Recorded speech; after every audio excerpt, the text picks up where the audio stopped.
ओम श्री बृहस्पते नमः। हरे कृष्णा। बृहस्पति देव आप ही वेदों के ज्ञाता हैं, सत्य के धारक हैं और धर्म के पथ प्रदर्शक आप ही हैं। आज हम आपकी यह दिव्य कथा सुनने जा रहे हैं। पूर्ण विश्वास और श्रद्धा के साथ कृपया करें गुरुदेव, जो भी इसे सुने उसके जीवन से हर अंधकार मिट जाए, उसके जीवन में सुख समृद्धि आ जाए और उसका भाग्य चमक उठे। आपकी कृपा से हर भक्त की मनोकामनाएं पूर्ण हो। प्रिय श्रोताओं, इन्हीं शुभकामनाओं और प्रार्थना के साथ आइए शुभारंभ करते हैं बृहस्पति देवता की व्रत कथा। पौराणिक कथा के अनुसार प्राचीन समय की बात है। भारतवर्ष में एक राजा राज्य करता था। वह बड़ा प्रतापी और दानी था। वह नित्य प्रतिदिन मंदिर में भगवान के दर्शन करने जाता था। वह ब्राह्मण और गुरु की सेवा किया करता था। उसके राजा से कोई भी याचक निराश होकर नहीं लौटता था। वह प्रत्येक गुरुवार को व्रत रखता और पूजन करता था।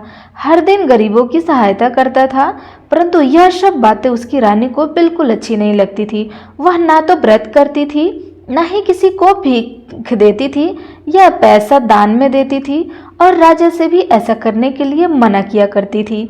एक समय की बात है कि राजा शिकार खेलने वन को चले गए थे। उसी समय घर पर रानी और दासी अकेली थी। उसी समय गुरु बृहस्पति साधु का रूप धारण करके राजा के दरबार पर भिक्षा मांगने आए हुए थे। साधु का वेश धारण करके साधु ने रानी से भिक्षा मांगी तो वह कहने लगी कि हे साधु महाराज, मैं इस दान और पुण्य से तंग आ गई हूँ। इस कार्य के लिए तो मेरे पति देव ही बहुत हैं। अब आप ऐसी कृपा करें कि हमारा सारा धन नष्ट हो जाए और मैं आराम से रह सकूं।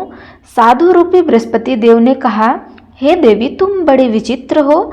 संतान और धन से कोई दुखी नहीं होता, इसको तो सभी चाहते हैं। पापी भी पुत्र और धन की इच्छा करता है। अगर तुम्हारे पास अधिक धन है तो तुम भूखे मनुष्य को भोजन करवाओ, प्याऊ लगवाओ, ब्राह्मणों को दान और धर्मशालाएं बनवाओ, कुआं, तालाब, बावड़ी, बाग, बगीचे इत्यादि का निर्माण करवाओ तथा निर्धनों की कुंवारी कन्याओं का विवाह करवाओ, यज्ञ इत्यादि करवाओ। इस प्रकार के कर्मों से आपके कुल का और आप नाम सम्मान प्रलोक में सार्थक होगा और स्वर्ग की प्राप्ति होगी। किंतु रानी साधु की बातों से खुश नहीं हुई। उसने कहा, हे साधु महाराज, मुझे ऐसे धन की बिल्कुल आवश्यकता नहीं है जिसको मैं अन्य लोगों को दान कर दूं या जिसको रखने और संभालने में ही मेरा सारा समय नष्ट हो जाए। तब साधु ने कहा, हे देवी, अगर तुम्हारी ऐसी ही इच्छा है तो जैसे मैं तुम्हें बताता हूँ वैसा ही करना। बृहस्पतिवार के दिन घर को गोबर से लीपना, अपने केसों को पीली मिट्टी से धोना, राजा से कहना वह दाढ़ी कटवाए, भोजन में मांस मदिरा खाना, कपड़ा धोबी के यहाँ धुलवाने देना। इस प्रकार 7 बृहस्पतिवार करने से तुम्हारा सब धन नष्ट हो जाएगा। ऐसा कहकर के साधु महाराज बृहस्पति देव अंतर ध्यान हो गए। रानी ने साधु के कहे अनुसार 7 बृहस्पतिवार तक वैसा ही करने का विचार किया। साधु के बताए अनुसार कार्य करते हुए केवल 3 बृहस्पतिवार हुए ही थे कि उसकी समस्त धन नष्ट हो गई। भोजन के लिए दोनों समय परिवार तरसने लगा तथा सांसारिक भोगों से सुखी रहने लगा। तब वह राजा रानी से कहने लगा, हे रानी, तुम यहाँ पर रहो, मैं दूसरे देश को चला जाता हूँ, क्योंकि यहाँ पर मुझे सभी मनुष्य जानते हैं, इसलिए मैं यहाँ कोई काम नहीं कर सकता। मैं परदेश जा रहा हूँ, वहाँ कोई काम धंधा करूँगा, शायद हमारे भाग्य बदल जाए। ऐसा कहकर के राजा परदेश को चले गए। वह वहाँ जंगल से लकड़ी काट कर लाते थे और शहर में बेचने के लिए चले जाते थे। इस तरह जीवन व्यतीत करने लगे। इधर राजा के बिना रानी और दासी दुखी रहने लगी। किसी दिन भोजन मिलता और किसी दिन जल पीकर ही वह रह जाती थी। एक बार रानी और दासियों को 7 दिन तक बिना भोजन के रहना पड़ा तो रानी ने अपनी दासी से कहा, हे दासी, यहाँ पासी के नगर में मेरी बहन रहती है, वह बड़ी धनवान है। तुम उसके पास जाओ और वहां से 5 सिर बेसर मांग कर ले आओ, जिससे कुछ समय के लिए गुजर बसर हो जाए। दासी रानी की बहन के पास गई। रानी की बहन उस समय पूजा पाठ कर रही थी। दासी ने रानी की बहन से कहा, हे रानी, मुझे आपकी बहन ने भेजा है, मुझे 5 सेर बेसर दे दो। दासी ने यह बात अनेक बार कही, परंतु रानी की बहन ने कोई उत्तर नहीं दिया, क्योंकि उस समय वह बृहस्पतिवार की कथा सुन रही थी। जब दासी को रानी की बहन से कोई उत्तर नहीं मिला तो वह बहुत दुखी हो गई। उसे क्रोध भी आया। वह घर को लौट गई और रानी से बोली, हे रानी, आपकी बहन तो बहुत ही घमंडी है। वह तो छोटे लोगों से बात भी नहीं करती। मैंने उससे बहुत बार कहने की कोशिश की, लेकिन उसने कोई उत्तर नहीं दिया। मैं वापस चली आई। रानी बोली, हे दासी, इसमें उसका कोई दोष नहीं है। जब बुरे दिन आते हैं तब कोई सहारा नहीं देता है। अच्छे बुरा का पता विपत्ति में ही लगता है। अब तो जो ईश्वर की इच्छा होगी वही होगा। यह सब हमारे भाग्य का दोष है। इधर रानी की बहन ने सोचा कि मेरी बहन की दासी आई हुई थी, परंतु मैंने उससे नहीं बोला, इससे वह बहुत दुखी हुई होगी। अतः कथा सुनकर और विष्णु भगवान का पूजन समाप्त कर वह अपनी बहन के घर आई और कहने लगी, हे बहन, मैं बृहस्पतिवार की कथा कर रही थी। तुम्हारी दासी हमारे घर गई थी, परंतु जब तक कथा होती तब तक हम ना उठते हैं, ना ही किसी की बातें सुनते हैं और ना बोलते हैं, इसलिए मैं नहीं बोली। तो वे दासी क्यों गई थी? रानी बोली, बहन, हमारे घर अनाज नहीं था। वैसे तुमसे कोई बात छिपी नहीं है, इस कारण मैं दासी को तुम्हारे पास 5 सेर बेसर लेने के लिए भेजी थी। रानी की बहन बोली, बहन देखो, बृहस्पति भगवान सबकी मनोकामनाएं पूर्ण करते हैं। देखो, शायद तुम्हारे घर में अनाज रखा हो। यह सुनकर दासी घर के अंदर गई तो वहां से एक घड़ा बेसर का मिल गया।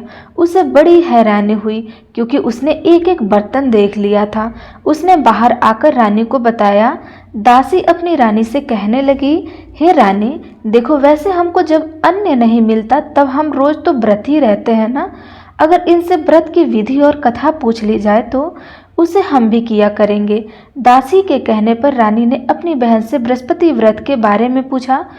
उसकी बहन ने बताया, हे रानी बहन, बृहस्पतिवार को सूर्योदय से पहले उठकर स्नान करके बृहस्पतिवार का व्रत करना चाहिए, लेकिन उस दिन सिर नहीं धोना चाहिए। बृहस्पतिवार के व्रत में चने की दाल और मुनक्का से विष्णु भगवान का केले के वृक्ष की जड़ में पूजन करें तथा दीपक जलावें। उस दिन एक ही समय भोजन करें, भोजन पीले खाद्य पदार्थ का करें और कथा सुने। इस प्रकार करने से गुरु भगवान प्रसन्न होते हैं, अन्य पुत्र धन देते हैं, मनोकामना पूर्ण करते हैं। व्रत और पूजन की विधि बताकर रानी की बहन अपने घर लौट गई। रानी और दासी दोनों ने निश्चय किया कि बृहस्पति देव भगवान का पूजन जरूर करेंगे। 7 दिन बाद जब बृहस्पतिवार आया तो उन्होंने व्रत रखा। गुड़ साल से जाकर चना और गुड़ बीन लाई तथा उसकी दाल से केले की जड़ तथा विष्णु भगवान का पूजन किया। जब पीला भोजन कहाँ से आए? दोनों बड़ी दुखी हुई, परंतु उन्होंने व्रत किया था, इस कारण बृहस्पति देव प्रसन्न हुए थे। एक साधारण व्यक्ति के रूप में वे 2 थालों में सुंदर पीला भोजन लेकर आए और दासी को देकर बोले, हे दासी, यह भोजन तुम्हारे और रानी के लिए है, तुम दोनों कर लेना। दासी भोजन पाकर बहुत प्रसन्न हुई और रानी से बोली, रानी भी भोजन कर लो। रानी को भोजन आने के बारे में कुछ पता नहीं था, इसलिए वह दासी से बोली, जाओ तुम ही भोजन करो, क्योंकि तुम व्यर्थ की हमारी हंसी उड़ाती हो। तब दासी बोली, रानी, एक व्यक्ति भोजन दे गया है। तब रानी कहने लगी, वो भोजन तुम्हारे लिए देकर गया है, तू ही भोजन कर। दासी ने कहा, वह व्यक्ति हम दोनों के लिए 2 थालों में भोजन देकर गया है, इसलिए मैं और आप दोनों ही साथ साथ भोजन करेंगे। फिर दोनों ने गुरु भगवान को नमस्कार कर भोजन किया। उसके बाद से वे प्रत्येक बृहस्पतिवार को गुरु भगवान का व्रत और पूजन करने लगी। बृहस्पति भगवान की कृपा से उनके पास धन हो गया, परंतु रानी फिर से पहले की तरह आलस्य करने लगी। तब दासी बोलने लगी, देखो रानी, तुम पहले भी इसी प्रकार आलस्य करती थी, तुम्हें धन रखने में कष्ट होता था, इस कारण सभी धन नष्ट हो गया। अब गुरु भगवान की कृपा से धन मिला है तो तुम्हें फिर आलस्य आने लगा है। बड़ी मुसीबतों के बाद हमने यह धन पाया है, इसलिए हमें दान पुण्य करना चाहिए। तुम भूखे मनुष्य को भोजन करवाओ, प्याऊ लगवाओ, ब्राह्मणों को दान दो, कुआं, तालाब, बावड़ी आदि का निर्माण करवाओ, मंदिर, पाठशाला बनवाकर दान दो, कुंवारी कन्याओं का विवाह करवाओ, धन को शुभ कार्यों में खर्च करो। जिससे तुम्हारे कुल का यश बढ़े और स्वर्ग प्राप्त हो और पितर भी प्रसन्न हो। दासी की बात मानकर रानी ने इसी प्रकार के कर्म करना प्रारंभ कर दिया, जिससे उसका काफी यश फैलने लगा। एक दिन रानी और दासी आपस में विचार करने लगी कि न जाने राजा किस देश को चले गए हैं, उनकी कोई खोज खबर नहीं है। उन्होंने बृहस्पति देव से प्रार्थना की। तब भगवान ने रात्रि में राजा को स्वप्न में कहा, हे राजा, उठ, तुम्हारी रानी तुम्हें याद कर रही है, अब अपने देश को वापस लौट जा। राजा प्रातःकाल उठकर जंगल से लकड़ियां काटकर लाने के लिए जंगल की ओर चल पड़े। जंगल से गुजरते हुए वह सोचने लगे, रानी की गलती से उसे कितने दुख भोगने पड़े।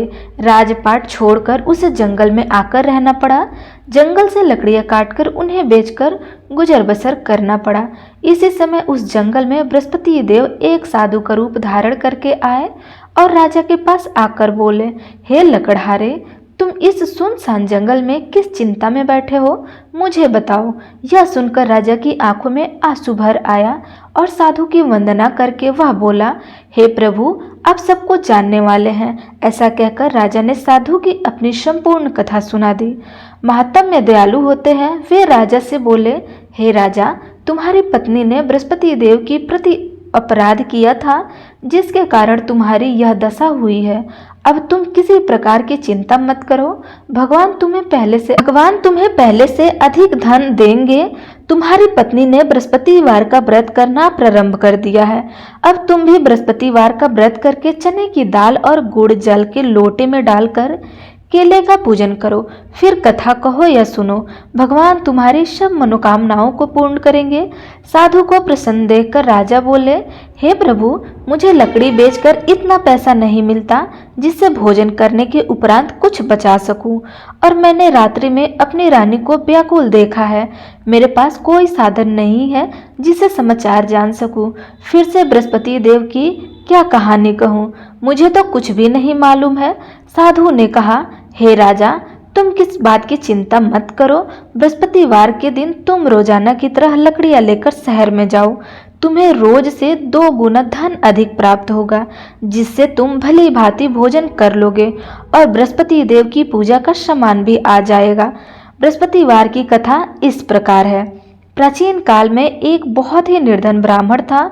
उसकी कोई संतान नहीं थी। वह नित्य पूजा पाठ करता, परंतु उसकी पत्नी बहुत मलिनता के साथ रहती थी। वह ना तो स्नान करती और ना ही किसी देवी देवता का पूजन करती थी। प्रातःकाल उठते ही सबसे पहले भोजन करती, बाद में कोई अन्य कार्य करती थी। ब्राह्मण देवता बहुत दुखी रहते थे। पत्नी को बहुत समझाते, किंतु कोई परिणाम नहीं निकलता। भगवान की कृपा से ब्राह्मण की पत्नी के कन्या उत्पन्न हुई। वह कन्या अपने पिता के घर में बड़ी होने लगी। वह बालिका प्रातःकाल स्नान करके भगवान विष्णु का जप करती। वह बचपन से ही बृहस्पतिवार का व्रत भी करने लगी थी। पूजा पाठ समाप्त कर स्कूल जाती तो अपने मुट्ठी में जौ भर कर ले जाती और पाठशाला जाने के मार्ग में डालती जाती। वही जौ सोने के हो जाते थे। लौटते समय उसको बीन कर घर ले आती। एक दिन वह बालिका सूप में उस सोने के जौ को फटक कर साफ कर रही थी। तभी उसकी माँ ने देख लिया और कहने लगी, हे बेटी, सोने के जौ को फटकने के लिए सोने का सूप होना चाहिए। दूसरे दिन गुरुवार था। उस कन्या ने व्रत रखा और बृहस्पति देव से प्रार्थना करके कहा, हे प्रभु, यदि मैंने सच्चे मन से आपकी पूजा की हो तो मुझे सोने का सूप दे दो। बृहस्पति देव ने उसकी प्रार्थना स्वीकार कर ली। रोजाना की तरह वह कन्या जौ फैलाती हुई पाठशाला चली गई। पाठशाला से लौटकर जब वह जौ बीन रही थी तो बृहस्पति देव की कृपा से उसे सोने का सूप मिला। उसे घर ले आई और उससे जौ साफ करने लगी, परंतु उसकी माँ का वही ढंग रहा। एक दिन की बात है, वह कन्या सोने के सूप में जौ साफ कर रही थी। उस समय उस नगर का राजकुमार वहां से होकर निकला। इस कन्या के रूप और सोने के सूप में जौ को साफ करते देख वह उस कन्या पर मोहित हो गया। राजमहल आकर वह भोजन तथा जल त्याग कर उदास होकर लेट गया। राजा को जब राजकुमार द्वार अन्य जल त्यागने का समाचार मिला तो अपने मंत्रियों के साथ वह अपने पुत्र के पास आए और बोले, हे बेटा, तुम्हें किस बात का कष्ट है? किसी ने अपमान किया है क्या, अथवा कोई और कारण है? मुझे बताओ, मैं वही करूंगा जिससे तुम प्रसन्न हो। तब राजकुमार ने अपने पिता की बातें सुनी और बोला, मुझे आपकी कृपा से किसी बात का दुख नहीं है, किसी ने मेरा अपमान नहीं किया है, परंतु मैं उस लड़की के साथ विवाह करना चाहता हूँ जो सोने के सूप में जौ साफ कर रही थी। यह सुनकर राजा आश्चर्य में पड़ गया और बोला, हे बेटा, इस तरह की कन्या का पता न तुम ही लगाओ, मैं उसके साथ तुम्हारा विवाह अवश्य ही करा दूंगा। राजकुमार ने राजा को उस लड़की के घर का पता बतलाया। मंत्री उस लड़की के घर गया और राजा का आदेश ब्राह्मण को सुनाया। कुछ दिन बाद ब्राह्मण की कन्या का विवाह राजकुमार के साथ संपन्न हो गया। कन्या के घर से जाते ही उस ब्राह्मण देवता के घर में पहले की तरह गरीबी का वास हो गया। अब भोजन के लिए भी वह बहुत मुश्किल से मिलता था। एक दिन दुखी होकर ब्राह्मण अपनी पुत्री से मिलने गया। बेटी ने पिता की दुखी अवस्था को देखा और अपनी माँ का समाचार पूछा। ब्राह्मण देवता ने सभी हाल कह सुनाया। तब कन्या ने बहुत सारा धन देकर अपने पिता को विदा कर दिया। इस तरह ब्राह्मण का कुछ समय सुखपूर्वक बीता, लेकिन कुछ ही दिन बाद फिर वही हाल हो गया। ब्राह्मण फिर अपनी कन्या के यहाँ गया और सभी हाल कहा तो पुत्री कहने लगी, पिताजी, अब माताजी को यहाँ लेके आइए, मैं उन्हें वह विधि बताऊंगी जिससे गरीबी दूर हो जाए। अब ब्राह्मण देवता अपनी पत्नी को साथ लेकर आए। अपनी पुत्री के पास राजमहल में पहुंचे तो पुत्री अपनी माँ को समझाने लगी, माँ, तुम प्रातःकाल उठकर प्रथम स्नान आदि करके विष्णु भगवान का पूजन करो तो सब दरिद्रता दूर हो जाएंगी। परंतु उसकी माँ ने उसकी एक बात नहीं मानी। वह प्रातःकाल उठकर अपनी पुत्री का बचा जूठन खा लेती थी। एक दिन उसकी पुत्री को बहुत गुस्सा आया। उसने एक रात कोठरी में सारा सामान निकाल दिया और उसमें अपनी माँ को बंद कर दिया। प्रातःकाल उसमें से निकला और स्नान आदि करने के पूजा पाठ करवाया तो उसकी माँ की बुद्धि ठीक हो गई। इसके बाद वह नियम से पूजा पाठ करने, प्रत्येक बृहस्पतिवार को व्रत करने लगी। इस व्रत के पुण्य प्रभाव से उसकी माँ भी बहुत धनवान हो गई और बृहस्पति देवता के प्रभाव से स्वर्ग को गई। वह ब्राह्मण भी सुखपूर्वक इस लोक का सुख भोग कर स्वर्ग को प्राप्त हुआ। इस तरह कहानी कहकर साधु महाराज वहां से लोभ हो गए। धीरे धीरे समय बीतने पर फिर बृहस्पतिवार का दिन आया। राजा जंगल से लकड़ी काटकर किसी शहर को बेचने गए थे। उसे उस दिन और दिनों से अधिक ज्यादा धन मिला। राजा ने चना गुड़ आदि लाकर बृहस्पतिवार का व्रत किया। उस दिन से उसके सभी कलेश दूर हुए, परंतु जब अगला गुरुवार का दिन आया तो वह बृहस्पतिवार का व्रत करना भूल गया। इस कारण बृहस्पति भगवान नाराज हो गए। उस दिन उस नगर के राजा ने विशाल यज्ञ का आयोजन किया था तथा अपने समस्त राज्य में घोषणा करवा दी कि कोई भी मनुष्य अपने घर में भोजन ना बनवाए और आग भी ना जलाए। समस्त जनता मेरे यहाँ भोजन करके आए। इस आज्ञा को जो ना मानेगा उसको फांसी की सजा दी जाएगी। राजा की आज्ञा अनुसार राजा के सभी निवासी राजा के भोज में सम्मिलित हुए, लेकिन लकड़हारा कुछ देर के बाद ही पहुंचा, इसलिए राजा को अपने साथ महल में ले गए। जब राजा लकड़हारे को भोजन करा रहे थे तो रानी की दृष्टि उस खूंटी पर पड़ी जिस पर उसका हार लटका हुआ था। उसे हार खूंटी पर लटका दिखाई नहीं दिया। रानी को निश्चय हो गया कि मेरा हार उस लकड़हारे ने चुरा लिया है। उसी समय सैनिक बुलवाकर उसको कैद खाने में डलवा दिया गया। जब लकड़हारा कारागार में पड़ गया तो वह दुखी होकर विचार करने लगा कि न जाने कौन से पूर्वजन्म के कर्म से मुझे यह दुख प्राप्त हुआ है, और उसी साधु को याद करने लगा जो जंगल में मिला था। तत्काल बृहस्पति देव साधु के रूप में प्रकट हो गए और उसकी दशा को देखकर कहने लगे, अरे मूर्ख, तूने बृहस्पति देवता की कथा नहीं की, इसी कारण तुझे दुख प्राप्त हुआ है। अब चिंता मत कर, बृहस्पतिवार के दिन कारागार के दरवाजे पर 4 पैसे पड़े मिलेंगे, उनसे तू बृहस्पति देव की पूजा करना तो तेरे सारे कष्ट दूर हो जाएंगे। अगले बृहस्पतिवार को उसे कारागार के द्वार पर 4 पैसे पड़े मिले। राजा ने पूजा का सामान मंगवाकर कथा कही और प्रसाद बांटी। उसी रात्रि को बृहस्पति देव ने उस नगर के राजा के स्वप्न में कहा, हे राजा, तूने जिस आदमी को कारागार में बंद कर दिया है वह निर्दोष है, वह राजा है, उसे छोड़ देना। रानी का हार उसी खूंटी पर लटका हुआ है। अगर तू ऐसा नहीं करेगा तो मैं तेरे राज्य को नष्ट कर दूंगा। राजा प्रातःकाल उठा और खूंटी पर हार टंगा देखकर लकड़हारे को बुलाकर क्षमा मांगी तथा राजा के योग्य सुंदर वस्त्र आभूषण भेंट कर उसे विदा किया। गुरुदेव की आज्ञा अनुसार राजा अब अपने नगर को चल दिए। राजा जब नगर के निकट पहुंचा तो उसे बड़ा ही आश्चर्य हुआ। नगर में पहले से अधिक बाग, तालाब और कुआं तथा बहुत सी धर्मशालाएं, मंदिर आदि बने हुए थे। राजा ने पूछा कि यह किसका बाग और धर्मशाला है। तब नगर के सब लोग कहने लगे, यह सब रानी और दासी द्वारा बनवाए गए हैं।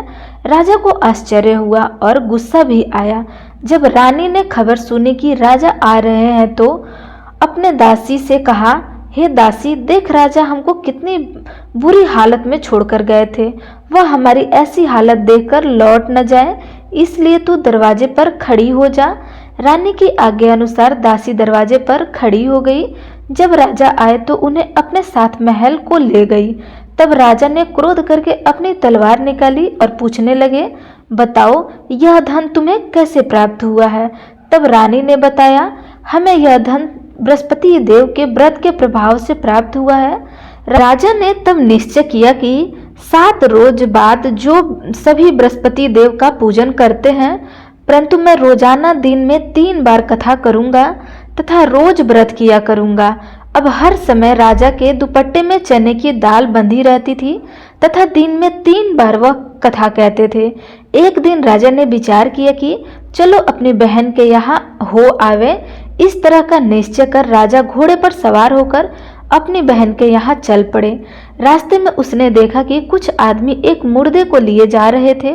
उन्हें रोककर राजा कहने लगे, अरे भाइयों, मेरी बृहस्पतिवार की कथा सुन लो। वे बोले, लो हमारा तो आदमी मर गया है, इसको अपनी कथा की पड़ी है। परंतु कुछ आदमी बोले, अच्छा कहो, हम तुम्हारी कथा भी सुनेंगे। राजा ने दाल निकाली और कथा कहना शुरू कर दिया। जब कथा आधी हुई तो वह मुर्दा हिलने लगा और जब कथा समाप्त हुई तो वह राम राम करके वह मनुष्य खड़ा हो गया। राजा आगे बढ़े, उसे चलते चलते शाम हो गई। आगे मार्ग में उसे किसान खेत में हल चलाते हुए मिले। राजा उनसे बोलने लगे, उसे चलते चलते शाम हो गई। आगे मार्ग में उसे किसान खेत में हल चलाता हुआ मिला। राजा उससे बोला, अरे भैया, तुम मेरी बृहस्पतिवार की कथा सुन लो। किसान बोला, जब तक मैं तुम्हारी कथा सुनूंगा तब तक 4 हरया जोत लूंगा। जा अपनी कथा किसी और को सुनाना। राजा आगे चलने लगा। राजा के हटते ही बैल पछाड़ खाड़े हो गए तथा किसान के पेट में बहुत जोर से दर्द होने लगा। उसी समय किसान की माँ रोटी लेकर आई थी तो अपने पुत्र से सब हाल पूछते हुए बेटे ने सभी हाल बता दिया। बुढ़िया दौड़ी दौड़ी उस घुड़सवार के पास गई और उससे बोली, मैं तेरी कथा सुनूंगी, तुम अपनी कथा मेरे खेत पर ही चलकर कहना। राजा ने लौटकर बुढ़िया के खेत पर जाकर कथा कही, जिसे सुनते ही बैल खड़े हो गए और किसान के पेट दर्द भी बंद हो गया। जब राजा अपनी बहन के घर पहुंच गया, बहन ने भाई की खूब मेहमानी की। दूसरे दिन प्रातःकाल राजा जगा तो देखने लगा कि सब लोग भोजन कर रहे हैं। राजा ने अपनी बहन से पूछा कि ऐसा कोई मनुष्य नहीं है जिसने भोजन ना किया हो, जो मेरी बृहस्पतिवार की कथा सुन ले। तो बहन बोली, भैया, यह देश ऐसा है, पहले यहाँ के लोग भोजन करते हैं, बाद में अन्य कोई काम करते हैं। अगर पड़ोस में कोई हो तो देख रही हूँ। ऐसा कहकर के बहन देखने चली गई, परंतु उसे कोई भी ऐसा व्यक्ति नहीं मिला जिससे भोजन न किया हो। फिर वह एक कुम्हार के घर गई जिसका लड़का बीमार था। उसे पता चला कि उसके यहाँ 3 दिन से किसी ने भोजन तक नहीं किया है। रानी ने अपने भाई की कथा सुनने के लिए कुम्हार के यहाँ गई तो वह तैयार हो गया। तब राजा ने जाकर बृहस्पतिवार की कथा कही, जिसको सुनकर उसका लड़का ठीक हो गया। अब तो राजा की प्रशंसा होने लगी। एक दिन राजा ने अपनी बहन से कहा, हे बहन, अब मैं अपने घर जाऊंगा, तुम भी तैयार हो जाओ। राजा की बहन ने अपनी सास से अपने भाई के साथ जाने की आज्ञा मांगी तो सास बोली, चली जा, परंतु अपने लड़के को मत ले जाना, क्योंकि तेरे भाई की कोई संतान नहीं है। बहन ने अपने भाई से कहा, भैया, मैं तो चलूंगी परंतु कोई बालक नहीं जाएगा। राजा ने कहा, जब कोई बालक ही नहीं चलेगा तब तुम भी जाकर क्या करोगी? फिर दुखी मन से राजा अपने नगर को लौट आया। राजा ने अपनी रानी से कहा, हम निसंतान हैं, इसलिए हमारे घर कोई आना पसंद नहीं करता है। हम निर्वर्षी राजा हैं। ऐसे कहकर वह बिना भोजन आदि किए सैर पर लौट गए। रानी बोली, बृहस्पति देव ने हमें सब कुछ दिया है, वे हमें संतान भी अवश्य देंगे। उसी रात बृहस्पति देव ने राजा के स्वप्न में कहा, हे राजा, उठ, सभी सोच त्याग दे, तेरी रानी गर्भ से है। राजा को यह जानकर बड़ी प्रशंसा हुई। 9वें महीने रानी के गर्भ से एक सुंदर पुत्र पैदा हुआ। जब राजा की बहन ने यह सुनकर समाचार सुना तो वह बहुत खुश हुई तथा बधाई लेकर अपने भाई के यहाँ आई। तभी रानी ने कहा, घोड़ा चढ़कर आई तो नहीं, आई गधा चढ़कर आई। राजा की बहन बोली, भाई, मैं इस प्रकार ना कहती तो तुम्हें संतान कैसे मिलता? बृहस्पति देव ऐसे ही हैं, जिनके मन में जो कामना रहती है सभी को पूर्ण करते हैं। जो सद्भावना पूर्वक बृहस्पतिवार का व्रत करता है और कथा पढ़ता है, अवश्य सुनता है, दूसरों को सुनाता है, बृहस्पति देव उसकी सभी मनोकामनाएं पूर्ण करते हैं। बृहस्पति देव उनकी सदैव रक्षा करते हैं। जो संसार में सद्भावना और सच्चे मन से बृहस्पति देव का पूजन करते हैं, उनकी सभी मनोकामनाएं उसी प्रकार पूर्ण हो जाती है। जैसे रानी और राजा ने बृहस्पति देव की कथा का गुणगान किया, उसकी सभी इच्छाएं बृहस्पति देव ने पूर्ण की। मनुष्य को हृदय से उनका मनन करते हुए जयकारा करनी चाहिए। तो आप सब प्रेम से बोलिए, बृहस्पति देवता की जय।